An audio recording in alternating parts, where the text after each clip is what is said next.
Hello, welcome back to Believer Science Academy. And today we will be continuing the series of previous year question discussion.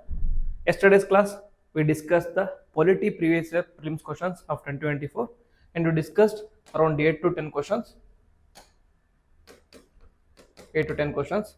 There are total of 17 polity questions in last year previous year question paper. So today we will be doing the rest of the questions. So in this class, the purpose of this class is to teach the students on how to attend the questions, okay, how to cope with the questions. Sometimes what happens is, even if you know the content, even if you have the knowledge, you become confused in the exam center, you become nervous in the exam center, and you end up doing mistakes in simple questions where you will end up losing the marks.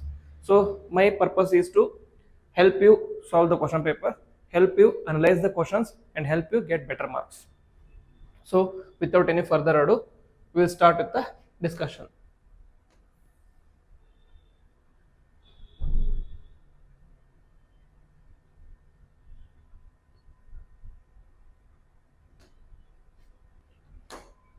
Okay, so question number 61.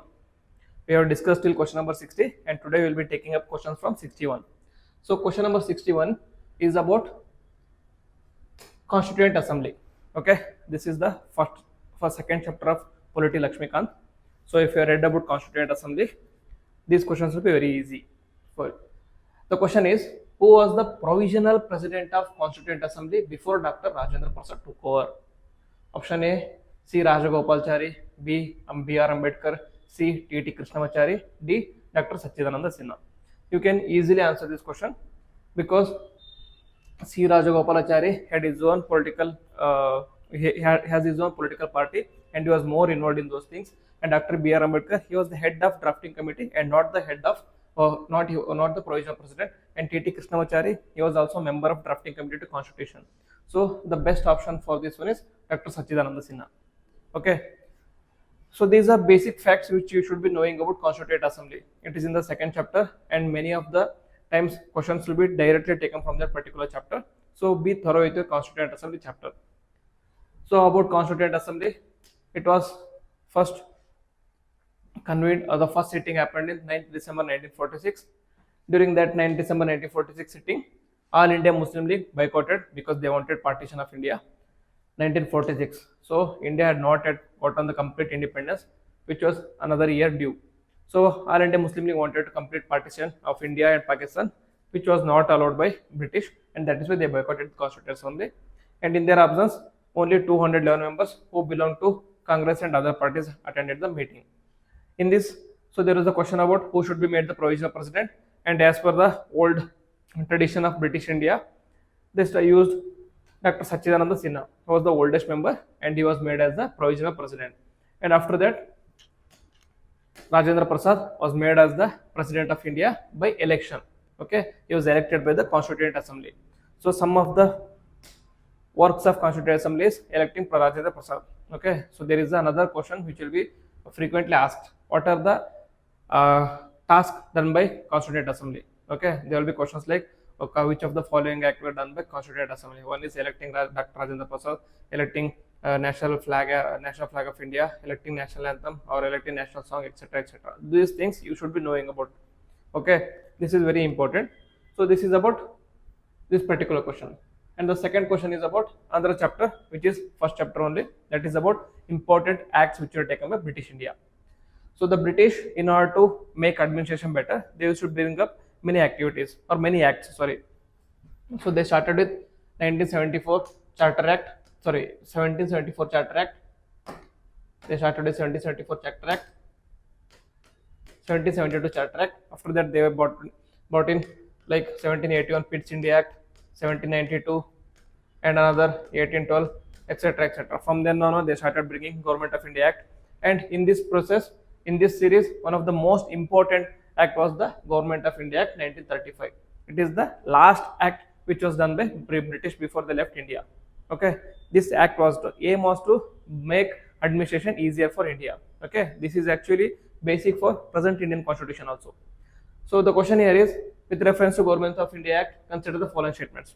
Statement A, it provided for the establishment of an all India federation based on the Union of India based on the union of British Indian provinces and princely states. Option B, second statement 2, defense and foreign affairs were kept under the control of federal legislature. And the statement is option 1 only, 2 only, both 1 and 2. Okay. So here, this act is very important. You should be knowing all the provisions of 1935 Act. Okay, because it is not only important from prelims perspective, it is also asked frequently in your mains also. So you should be able to know the complete provisions, or at least 5-6 provisions, important provisions of Government of India Act, so that you can make an answer around it, because it serves as a direct inspiration for our Constitution of India. So Government of India Act 1935, here one of the major provision was they started All India Federation. They established All India Federation. What is federation? Federation is a form of government where there are central, center and states, that is federal government and provincial government or state governments. So here, what was the center? British India. So they started All India Federation, including princely states and provincials as units. Okay, so princely states were independently governed by the princely states, which were led by kings of the particular princely state, and provinces in India were led by, or were administered by Government of India. Okay, British India was that a federal unit, and the princely states and provinces were the central units. Okay, state units. So the statement number 1 becomes correct. And second one is the subjects were transferred. Okay, the subjects were divided into 2 types.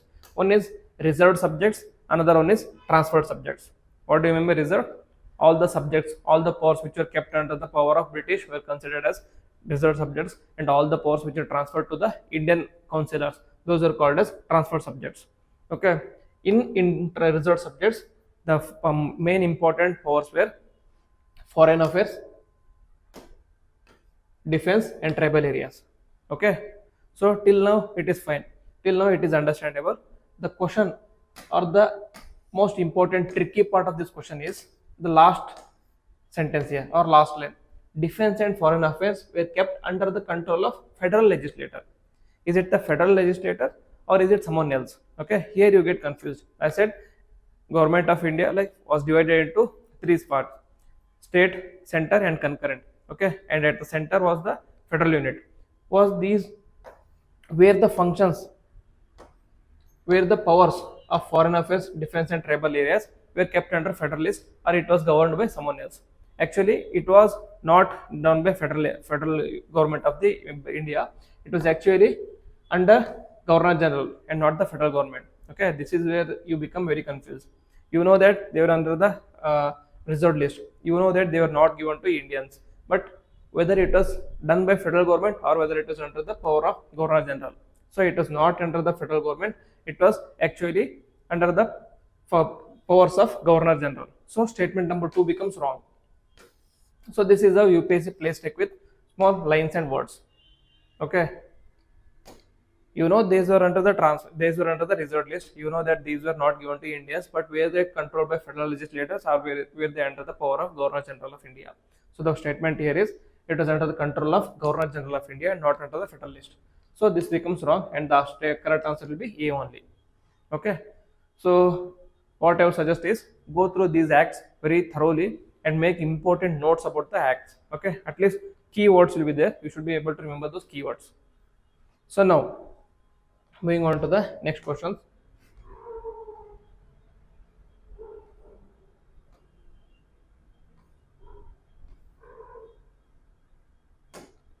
Okay, so the next question is about writ petition. Okay, question number 83. Question number 83. What is question number 83? It talks about writ petitions. That is, a writ of prohibition is an order issued by the Supreme Court or High Courts to, option A government officer prohibiting him from taking a particular action, a parliament or legislative assembly to pass a law on prohibition, or C, the lower court prohibiting continuation of proceeding in a case, D, government prohibiting it from the following an unconstitutional policy. Okay, so you know all about writ petitions. There are actually 5 writ petitions in Indian government or anywhere in the judiciary. Those are habeas corpus. What is habeas corpus? Its literal meaning is to produce the body of. Okay, if someone is detained, the court can ask them to produce the person who has been detained. That is habeas corpus. Second one is mandamus. Mandamus, the literal meaning is to command. What do you command and who do you command? You command a public officer or you command a public officer to do his act. Okay, that is, if someone in the public authority or someone who is a public servant who is not doing his activities, who is not performing his actions, or who is not performing his works, then you can ask him to perform the work under writ petition. The writ petition which is used to ask him to do the or perform the work is mandamus, that is to command. And then quo warranto. Quo warranto is on what authority? On what authority? Okay, that is, suppose a person is enjoying a particular post in a particular office. Okay, does he have a required qualifications, or is he been selected to the particular post? If he doesn't have the authority to control that particular office, then he will be removed from the particular office. That is quo warranto. On what authority are you enjoying these powers? On what authority are you performing these actions? Okay, so for a particular individual, if he is performing a action as an officer, he must possess certain qualities, and he must be selected or he must be elected by the particular office. Okay, if he doesn't have the required credentials, and if he is only using the fake certificates etc. to do the work, then he will be removed from the particular office. And other tools, these are very important from judiciary, that is prohibition and certiorari. Okay, these both prohibition and certiorari are issued by the higher court to lower court. Okay, from higher court in the sense high court or supreme court to lower court. Okay, lower courts.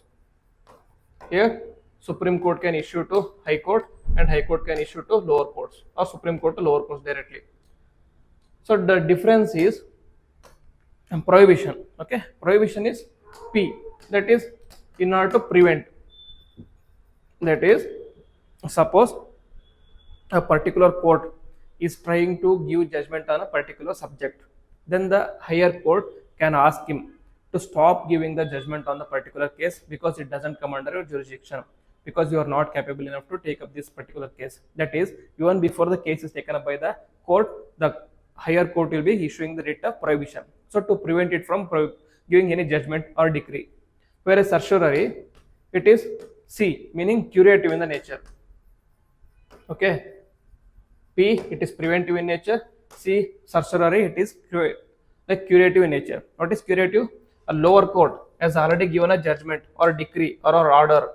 Okay, has already given a decree or judgment or an order, then it will be checked by the higher court. Okay, it is to certiorari, literal meaning is to certify. Okay, whatever the judgment, whatever the decree, whatever the order which is given by the lower court, is it in its particular jurisdiction, or is it right by the law? If it is right by the law, it will be allowed. If it is not right by the law, then it will be squashed by the higher court. So here, coming back to our question, what was it is asking about prohibition. Okay, since we know prohibition is related to higher court to lower court. First one is government officer prohibiting from taking particular action. This comes under mandamus. Okay, to command someone. And then parliament legislative assembly to pass a law on prohibition. That is also not useful for us. And then government prohibiting it from following the unconstitutional policy. This is also wrong. So the correct answer is lower court prohibiting continuation of a proceeding of a case. Okay, so prohibition. Okay, so prohibition is in the preventive in nature. If it was certiorari, it is curative in nature. The judgment is already been issued. Now you are certifying the judgment. Okay, so this is the correct answer is option number 3.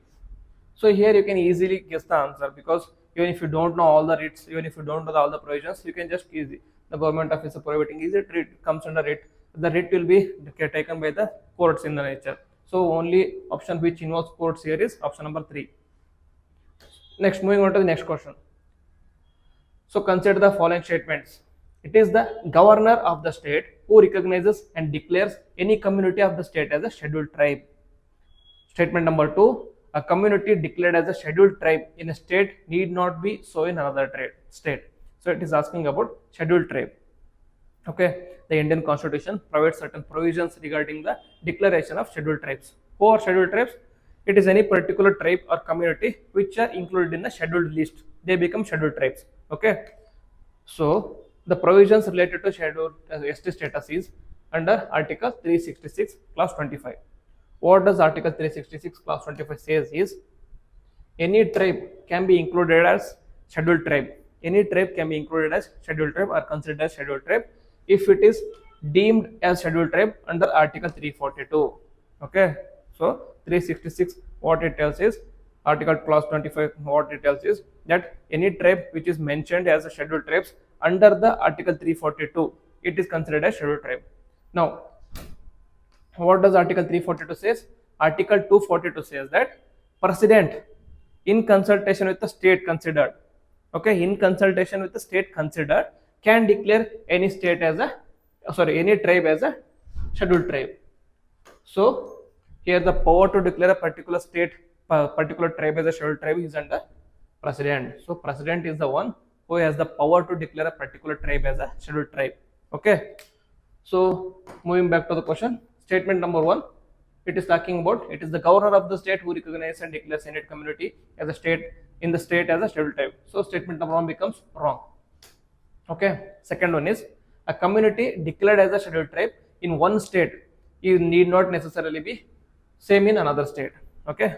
This is right, because the status here, if you see Article 342, what it says, President in consultation with the state considered, okay, in particular state, can declare any tribe as scheduled tribe. Okay, some tribes can be scheduled tribes in particular state and they cannot be so in another state. This statement is right. The example here is, you can give about Bhinjia. Okay, Bhinjia is a tribe in Jharkhand and Chhattisgarh belt, where it is considered as scheduled tribe in Jharkhand. It is considered a scheduled tribe in Jharkhand, but it is not so in scheduled tribe in Chhattisgarh, because their standings and their social status may differ from one state to another status. Certain communities are in higher status or have a commanding authority in particular state. The same community may be considered as a minority or standing in the lower state in another state. So depending on the status of that particular state in a particular state, particular tribe in a state, the scheduled tribe status will be given by President. Now, after this, okay, question number 85. So what is the answer for this one? Answer here is 2 only. It is asking about which of the following statements are correct. Option B, 2 only. Now, with reference to union budget, consider the following statements. Union Finance Minister on behalf of the Prime Minister lays the annual financial statement before both the houses of Parliament. 2, at the union level, no demand for grant can be made except on the recommendation of President of India. Which of the above correct? 1, 2, both, none of the above. So it is talking about union budget. So the budget is dealt in the Article 112 of Indian Constitution. Under Article 112, what it says is, President, okay, President lays down the annual financial state in front of both the houses of the Parliament. So statement number 1 becomes wrong. You can easily consider, okay, like, is our Parliament or the importance of budget is going to be given to a particular minister. Okay, so such a power, such a great power will not be given to an individual ministers. Instead, it will be given to either Prime Minister or President. Here it is given to President. Most of the provisions in Constitution are made either related to President or Governor. So these kind of questions, if they are giving any particular minister, this kind of statement become wrong. Okay, and second one is, at the union level, no demand for grant can be made on the. It is given under Article 113. It says that no demand for grants can be made except on the recommendation of President. So statement number 2 becomes right. Okay, this is wrong. This statement becomes right. So option is only 2 only. Okay, so easy. Here you can easily guess. Union Finance Minister. Have you seen any budget where it is presented by? You can see in the news. You can see that Union Finance Minister Nirmala Sitharaman will be present in the budget, but it doesn't mean it is laid down by the Union Finance Minister. It is actually laid down by President, and which will be read out by Union Finance Minister. Okay, and then moving on to the next question. Okay, so who of the following is the author of book The India Way and Why Bharat Matters? If you had following Twitter or any news in the past years, you should be knowing this answer. It is written by S. Jaishankar, who is the Foreign Affairs Minister of India. Next, moving on to the next question.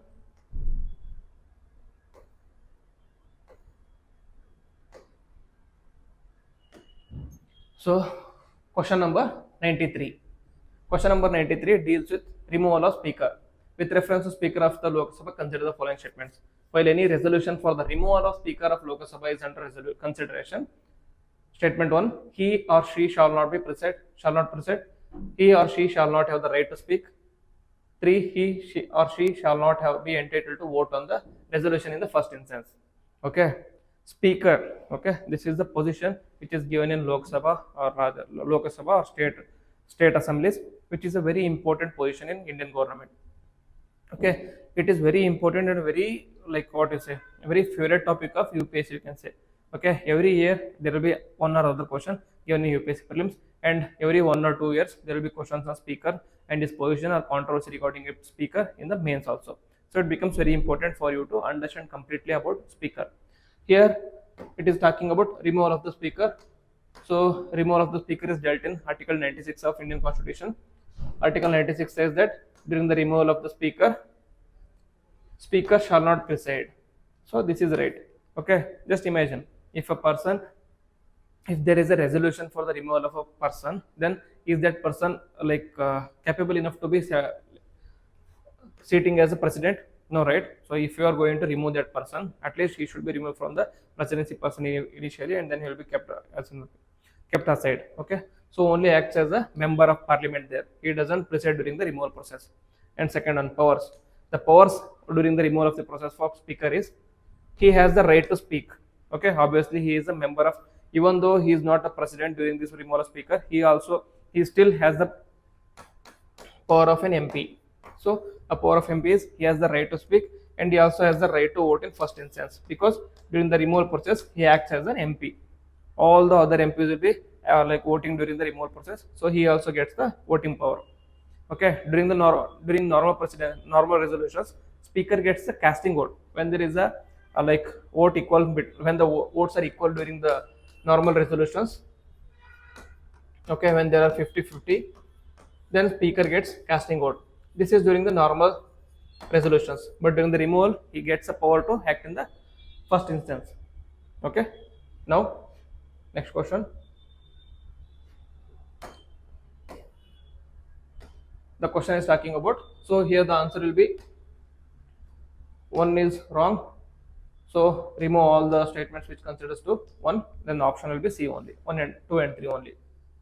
Okay, then question number 94. With reference to Indian Parliament, consider the following statements. A bill pending in Lok Sabha lapses on its dissolution. A bill passed by Lok Sabha and pending in Rajya Sabha lapses on the dissolution of Lok Sabha. A bill in the regard to which the President of India notified his or her intention to summon houses to a joint sitting lapses on the dissolution of Lok Sabha. This is age-old question which has been continuously asked in UPSC prelims, and it becomes very important. So you know how the bill passes. Okay, it will be introduced in a particular house, and once it is passed in that house, then it will be sent to another house, and after that, if it is passed by both houses, then it will be sent to the president for his assent. If he gives assent, it becomes act. If he sends it for reconsideration, it is mandatory for the houses to reconsider it, and if he rejects it, then it becomes lapses, and he can also withhold it. Okay, so once it is passed by one house, another house also does its another house also votes on it. If it says that if it doesn't pass it, it is sent back to another house, sent back to the same house again, and then they have to reconsider it again. So here there are 5 conditions here. First one is it is passed by Lok Sabha and it is pending in Lok Sabha. Okay, in this case, anywhere if the Lok Sabha is involved, such kind of bill lapses. Okay, it lapses here. Okay, this lapses because it is, once the dissolution is there, because Lok Sabha will be dissolved and a new Lok Sabha will convened. That is why any law which is passed by Lok Sabha, and if the parliament dissolves, then such kind of, if the Lok Sabha dissolves, then such kind of bill lapses on the dissolution. Then it is passed by Lok Sabha and it is pending in Rajya Sabha. Such kind of bill again lapses because it is already been passed by Lok Sabha, and now if the new, after dissolution, new Lok Sabha will be convened, then that Lok Sabha can restrict, or they can ask for the new bill again. Okay, and then if it is passed by Lok Sabha and it is pending, if it is passed by Rajya Sabha and it is pending in Rajya Sabha only, so here there is no involvement of Lok Sabha, such bill does not lapse. Okay, because Rajya Sabha is a permanent house, So it doesn't matter if even if the Lok Sabha dissolves, Rajya Sabha will be same only. It has a power of 6 hours. It has a term of six years, sorry, not 6 hours, 6 years, and every 1/3 members will be removed from the office after 2 years. 2 years. So it is a permanent house. So if it is pending in Rajya Sabha, it doesn't dissolve. Now, if it is passed by Rajya Sabha and it is pending in Lok Sabha, okay, it is already passed by Lok Sabha and it is pending in Lok Sabha. So Lok Sabha is involved here. So if the Lok Sabha is involved, then it becomes bill becomes lapse. Bill is lapsed. And another option condition here is it is passed by Rajya Sabha and Lok Sabha, then it is sent to Rajya Sabha, and there is a contention between both the houses. They are not able to come to a conclusion. So in this time, it is called as deadlock. Okay, when there is a deadlock, these kind of conditions are be sent to president, and when during the deadlocks, president calls for joint sitting. In these kind of situations, even if the Lok Sabha is involved, the bill does not lapse. Okay, all the conditions where Lok Sabha is involved, bill lapses. But here, both houses have passed already, but because of certain issues, the bill is in a deadlock. So president has convened for joint sitting. In joint sitting, bill does not lapse. So now coming back to our question, a bill pending in Lok Sabha lapses. So Lok Sabha is involved, so bill lapses. Correct. Second one, bill passed by Lok Sabha and pending in Rajya Sabha. So Lok Sabha is involved, it lapses. Third one, a bill in this regard notified by his intention to summon the house for a joint sitting. Joint sitting is there, it does not lapse. Okay, so the answer is B, 1 and 2 only. Very simple. Lok Sabha involved, then bill lapses. Only case where even if the Lok Sabha is involved and the bill doesn't lapse is if the president has called for joint sitting. Now the last question of this particular question paper is with respect to prorogation and dissolution. So question number 95. With reference to Parliament of India, consider the following statements.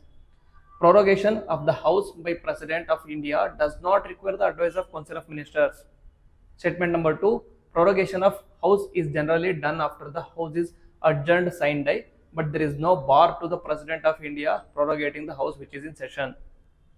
3. Dissolution of Lok Sabha is done by the President of India, who, save in exceptional circumstances, does so on the advice of Council of Ministers. Here two keywords are prorogation and adjournment.